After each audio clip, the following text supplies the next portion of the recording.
మహిళలు ఆకాశమే హద్దుగా ముందుకు వెళ్లాలని ప్రభుత్వ విప్ వేములవాడ ఎమ్మెల్యే ఆది శ్రీనివాస్ పిలుపునిచ్చారు. ఇందిరా మహిళా శక్తి కింద వేములవాడ పట్టణంలోని 392 ఎస్హెచ్జీలకు దాదాపు 1,46,19,636 రూపాయల చెక్కులను ఇన్ఛార్జి కలెక్టర్ గరిమా అగర్వాల్తో కలిసి సోమవారం పంపిణీ చేశారు. ఈ సందర్భంగా ప్రభుత్వ విప్ ఆది శ్రీనివాస్ మాట్లాడుతూ ఇందిరా మహిళా శక్తి కింద ముఖ్యమంత్రి రేవంత్ రెడ్డి రాష్ట్రంలోని 1 కోటి మంది మహిళలను కోటీశ్వరులు చేయడమే లక్ష్యంగా ముందుకు సాగుతున్నారని వివరించారు. ఇప్పటి వరకు 3 విడతల్లో ఎస్హెచ్జీలకు వడ్డీ రుణాలు పంపిణీ చేశామని తెలిపారు. ఇందిరా మహిళా శక్తి కింద ముఖ్యమంత్రి రేవంత్ రెడ్డి రాష్ట్రంలోని 1 కోటి మంది మహిళలను కోటీశ్వరులు చేయడమే లక్ష్యంగా ముందుకు సాగుతున్నారని వివరించారు. మొత్తం 3 విడతల్లో ఎస్హెచ్జీలకు వడ్డీ రుణాలు పంపిణీ చేశామని తెలిపారు. నూతన రేషన్ కార్డులు మంజూరు చేశామని, కుటుంబ సభ్యుల పేర్లు కూడా నమోదవుతున్నాయని వివరించారు. ఇన్ఛార్జి కలెక్టర్ గరిమా అగర్వాల్ మాట్లాడుతూ మహిళల ఆర్థిక ఉన్నతితో దేశ రాష్ట్ర ప్రగతి సాధ్యమనే ఉద్దేశంతో ప్రతి ప్రభుత్వ పథకంలో వారిని భాగస్వాములను రాష్ట్ర ప్రభుత్వం చేస్తుందని అన్నారు. ప్రభుత్వ పాఠశాలల్లో మౌలిక వసతుల కల్పన, మరమ్మతుల పనులు, అమ్మ ఆదర్శ పాఠశాల కింద మహిళా సంఘాలకు అందించామని, స్కూల్ పిల్లల యూనిఫామ్లు కుట్టించి ఉపాధి అవకాశాలు కల్పిస్తున్నామని పేర్కొన్నారు. ఇంద్రమ్మ ఇండ్లు మహిళల పేరిట ఇస్తుందని, కొనుగోలు కేంద్రాలు ఇతర వ్యాపారాలకు అవకాశం కల్పించిందని తెలిపారు. ఈ కార్యక్రమంలో మార్కెట్ కమిటీ చైర్మన్ రాజు, ఆర్డీఓ రాధాబాయి, మెప్మా ఈవో మిర్జా వసహత్ అలీబేగ్, శేషాద్రి, తహసీల్దార్ విజయ్ ప్రకాష్ రావుతో పాటు కాంగ్రెస్ నాయకులు తదితరులు పాల్గొన్నారు.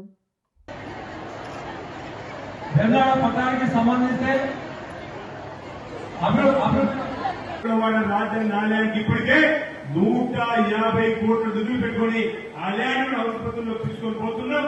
ఆ మాట ఈరోజు అంటున్నాడు సమర్పిస్తూ మీ అందరికీ చెప్తా ఉన్నా, మీ కాలనీలో మీ సంఘాల్లో ఎవరైతే ఇల్లు అనుకోవాలి ఆ వివరాలు కమిషనర్ గారికి ఇవ్వండి, కలెక్టర్ గారికి ఇవ్వండి, నాకు ఇవ్వండి. కమిటీ సభ్యులు వారు చెప్తున్నారు ఇప్పటికీ ఇచ్చిన వాటిని ఇతర సభ్యులు కూడా ఇచ్చే బాధ్యత ఈ ప్రభుత్వం తీసుకుంటుంది. మీ తరఫున నిలబడి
జరుగుతుంది. మీ ఆర్థిక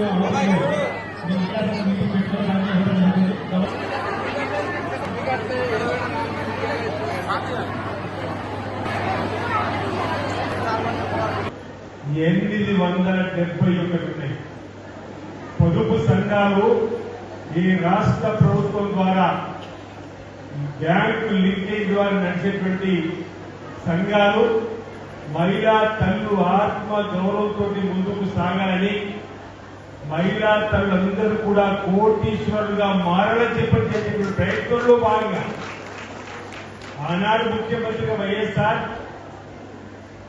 మహిళా సాధికారతలో భాగంగా మహిళా తల్లులందరినీ కూడా లక్షాధికారులుగా మార్చామని చెప్పి పావులకు వడ్డీ రుణాన్ని ప్రారంభం చేసిండ్రు.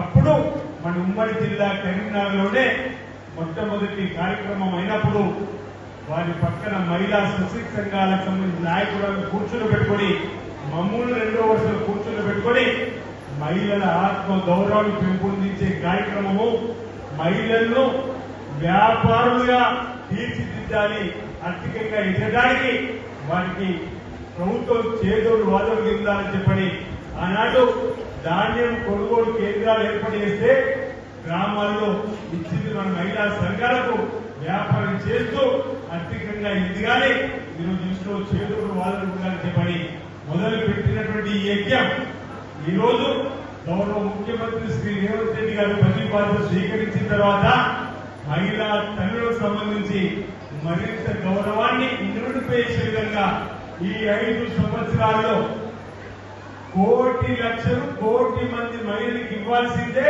మహిళా తల్లు కోటీశ్వరాలు మార్చాలని చెప్పండి. మొదటి సంవత్సరంలో 20,650 కోట్లు ఈ తెలంగాణ ప్రభుత్వం బడ్జెట్ పెట్టుకుని 20,000 కోట్లు అయితే మరో 650 కోట్లు ఎక్కువైనా ఇచ్చి వెచ్చించి మహిళా సంఘాలకు 20 లక్షలు తక్కువ కాకుండా బ్యాంకు లింకేజ్ ఇచ్చి మీరు సకాలంలో కట్టుకుంటే వాటికి వచ్చేటువంటి వ్యక్తి తిరిగి ఇచ్చే కార్యక్రమం గతంలో 3 సార్లు కూడా గత ప్రభుత్వం పట్టించుకోకుండా మనం వచ్చిన తర్వాత సకాలంలో చెల్లించి వర్తించే కార్యక్రమం చేస్తూ ఇప్పుడే కరెక్ట్ గా చెప్పినట్టుగా 1,46,19,000 రూపాయలు ఈ రోజు మీ ఖాతాలలో పడే విధంగా ఉన్న సందర్భంలో మీ అందరినీ కూడా ఆహ్వానించి ఈ కార్యక్రమం చెప్పేటువంటి పాటు ఇందిరమ్మ చీరలు కూడా పంపిణీ కార్యక్రమం ఈ రోజు ప్రారంభమైందని చెప్పండి.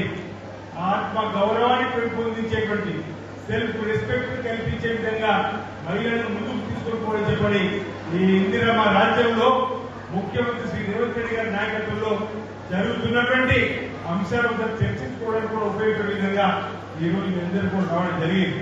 ఆలోచన చేయండి.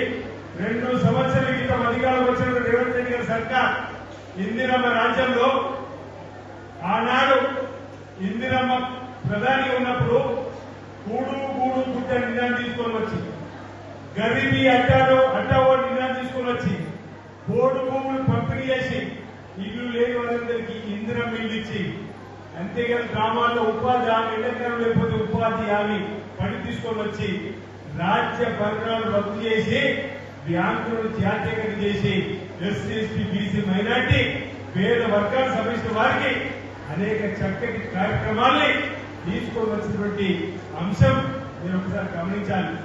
ఇందిరమ్మ చనిపోయింది ఎప్పుడు 84.